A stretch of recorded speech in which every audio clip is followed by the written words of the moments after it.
All right, guys, welcome back. Today we're going to do Before Watchmen. This is Nite Owl issue number 3 of 4. And yeah, we dive right in. So Nite Owl is now visiting some kind of a... I don't know, she's not a superhero or anything. She's basically, how do you say... She has a brothel, and she's the owner, right? And she's basically playing a little bit with Nite Owl. They have a thing for each other, but she's clearly making him uncomfortable.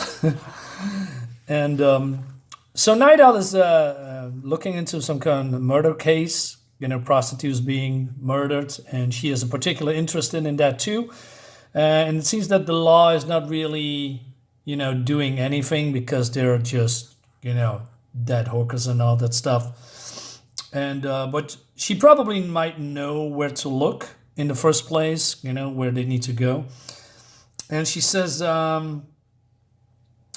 it's better that I show you. You going with me, he says. If I'm going with you, you would be dating. So instead, I just come with you. And she needs to change into something more comfortable. He says, more comfortable?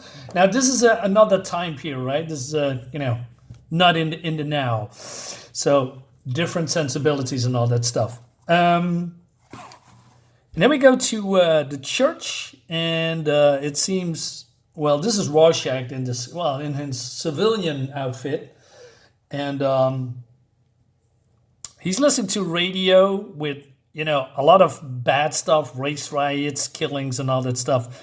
So Walter is then being greeted by Reverend Dean. He says, why you listen to the news like that? He said, news is how the world cries out in pain. Need to hear it constantly over and over. So you can feel their pain? No, so I can't. Makes me numb. All right. And then he's using some quotes, but he says, you know what? The news you were listening to out of Cleveland, in 3 years we have race riots in Harlem, Rochester, Philadelphia, Watts, Chicago. Now this. The real problem isn't race, Walter. Black, white, brown, Asian. We all God's children. The problem is immorality and spiritual decay. Sex and drugs and permissiveness. Things continue as they are. Nobody stops it. We're going to have more riots, more death, more pain. Until the world is just one great big smoking cinder. He says, of all my flock, I think you may be the one of the few who really understands what I'm saying, Walter. Do you? He says, yes. I have a task for you soon. Right? A chance to strike a blow for all that is right and decent. Would you like that? He says, yes. All right. And then he puts on the radio again. And more misery on the radio, right? More murdering, torturing.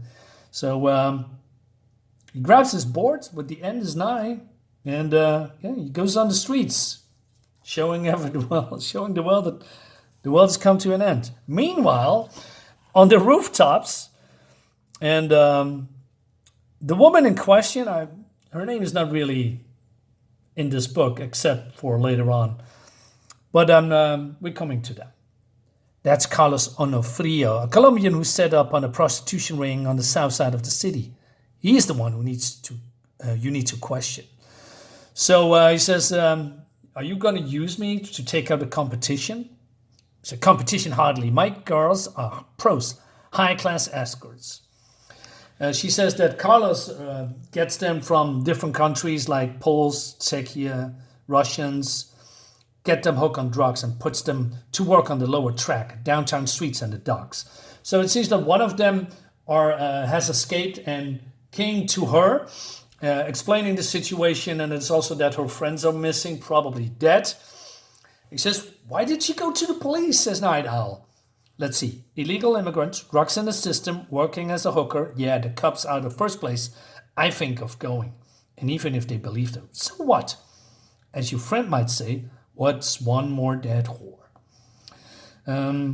But he's also said, they are not your girls either, so why do you care? So she comes from, she had a hard life in that area because she was also a lower prostitute and she worked herself up. And then she is swore that women like her has a place of safety, a safe environment, because she would learn the girls not to make the same mistake she made, right? Uh-huh, says Nite Owl, so you don't exploit them. No, darling, it's men like you I exploit. So you think I can be exploited? Maybe trusted is the better word. I knew I could trust you the moment I saw your eyes. I'm wearing goggles. Man, I'm so naive. And then she's walking away. And she says, let me know what you find. I didn't say I was going to question him. So very, very naive. He's going to do it anyway. So he's going, this is somewhere else. So, basically he's going in. And he's going to town. So there's some cool action here. Look at this, how imposing he is. I heard you've been careless with some of your women, Carlos. I lost keys, spare change, my mind, but never an entire woman. So what happened to them?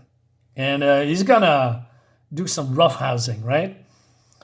He says, no, actually, I'm going to ask you again because I don't want you to think I lost interest in the answer. So, woman, missing, dead, how, where, why, and mainly who? So his goons comes. You're in trouble, asshole.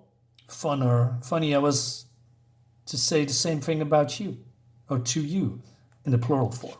So, Joe Kubert died in 2012.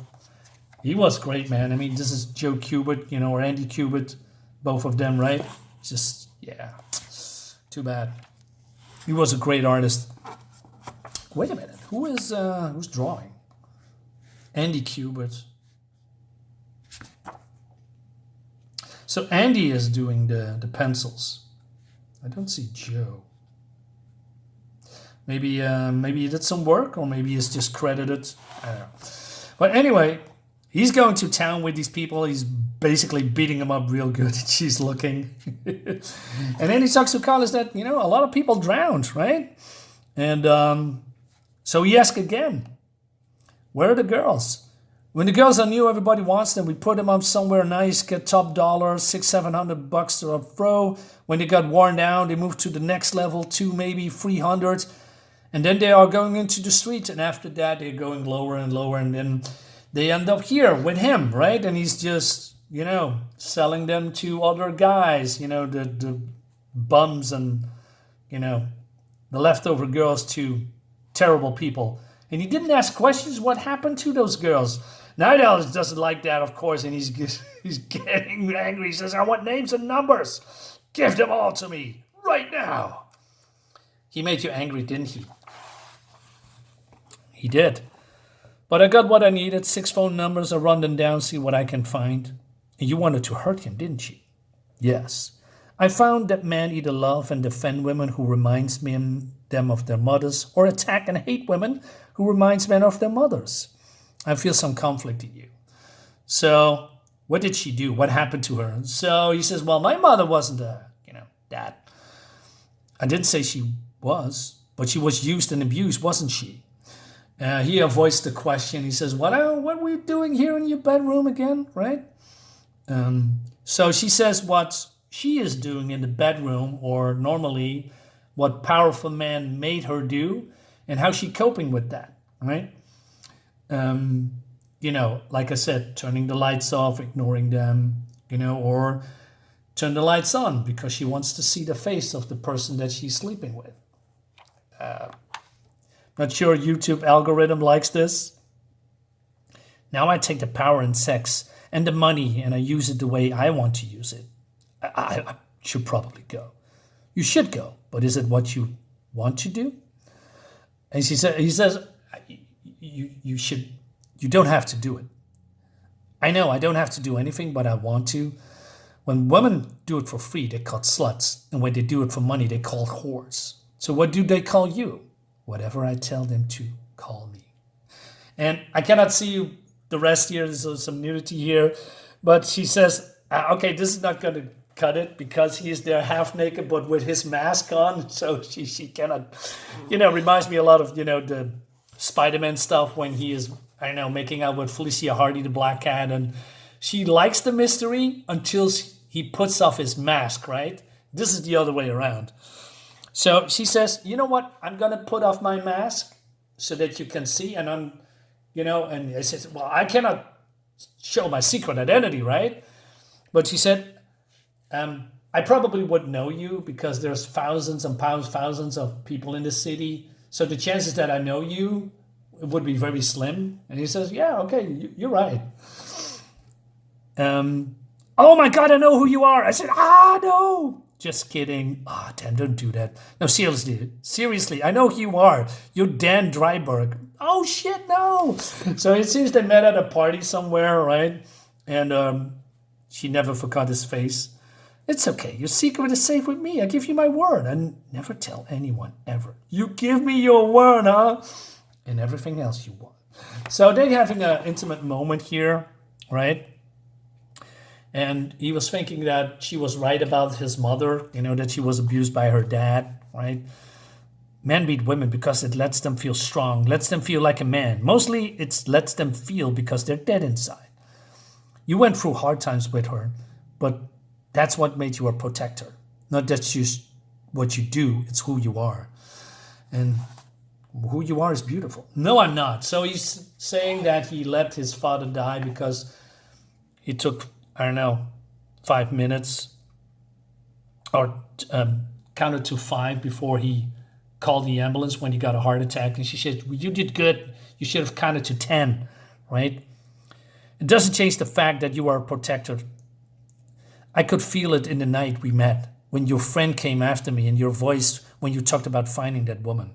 You're a good man, Daniel, and you are beautiful. The kind of beauty that comes from deep inside. Very beautiful. I said, I should go. There's that word again, right? So he says that he's going through the phone numbers to track the girls.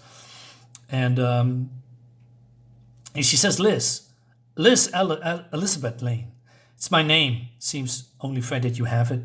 And they're introducing to each other. I'm very glad to meet you and to be your first. What? No. What do you mean? What are you talking about? I have plenty of women. A woman knows these things, Dan. I like that there's a little bit of innocence here. He was still a virgin, right? And then he goes to the original Nite Owl. And, they have a talk. They are friends. And he's using his, Batman is a detective, right? But Dan also has some skills. And he's tracing some, fingerprints on telephones, booths, and hopefully find some people that, that he needs to find, right?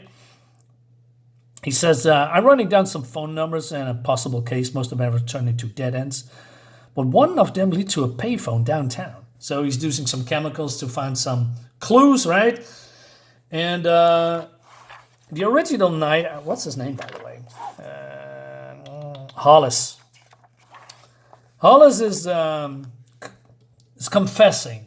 He says, I'm a hypocrite, right? He says, it's time to tell you the truth. There's 5 truths. The thing is about truth, there's not just one kind, it's 5. There's the truth you can tell to casual acquaintances, the truth you tell your friends and family, the truth you tell to only a few people in your life, the truth you tell yourself to help you get through the days and nights, especially the nights. And then there's truth number 5, the truth you don't want to admit even to yourself, he says. Now, he says, that's what it is, then. Truth number 5. Wrote it up for you, and he says, you're going to read it and you have to make a decision. I'll leave it up to you to decide what needs to be done and about it and about me and maybe the price I need to pay for what I've done. See you on the other side of that decision. And he says, wow, come on, it can't be that bad. Nothing could change the way I look at you. So why is my hand so shaking? So he's reading, and it seems that he's confessing to Dan, or what he's writing down, what truly a man he is and what he's done. What he has done, we do not know, but it seems he did some terrible things, right? And then we go to the church again, where Reverend is, looking for investors because he wants to broaden his imperium. And he's saying, hey, Walter, could you put the boxes in the sub-basement? I need to move up to my office. They clearly marked. If you could bring them up. I thought you never let anybody down there. Yes, but you're not just anybody. You're my good and faithful servant. So he's going there and he's opening the door. Yeah, this is not good. And there's somebody alive, so he's changing into Rorschach. Jesus. And he wants to help this poor girl, but he's being shot in the back. You disappoint me, Walter, on several levels with that mask which conceals a noted degenerate. And with your attitude. I sent you down here to test you, see if we could truly were cut from the same cloth. If you would understand what I was doing here, it appears I was wrong, for I am God's messenger. And you have just become a part of that message. Leads us to the next issue, guys. Really cool. This is a part of another story that I'm not going into. Yeah, this is a very mature storyline I didn't expect from this series at all. Looks good. You know, it's deals with some hardships, some personal issues with sensitive topics. Yeah, guys, let me know in the comments below what you think about it. I think this is a great book. You know, one issue to go. We're going to find out. Bye-bye.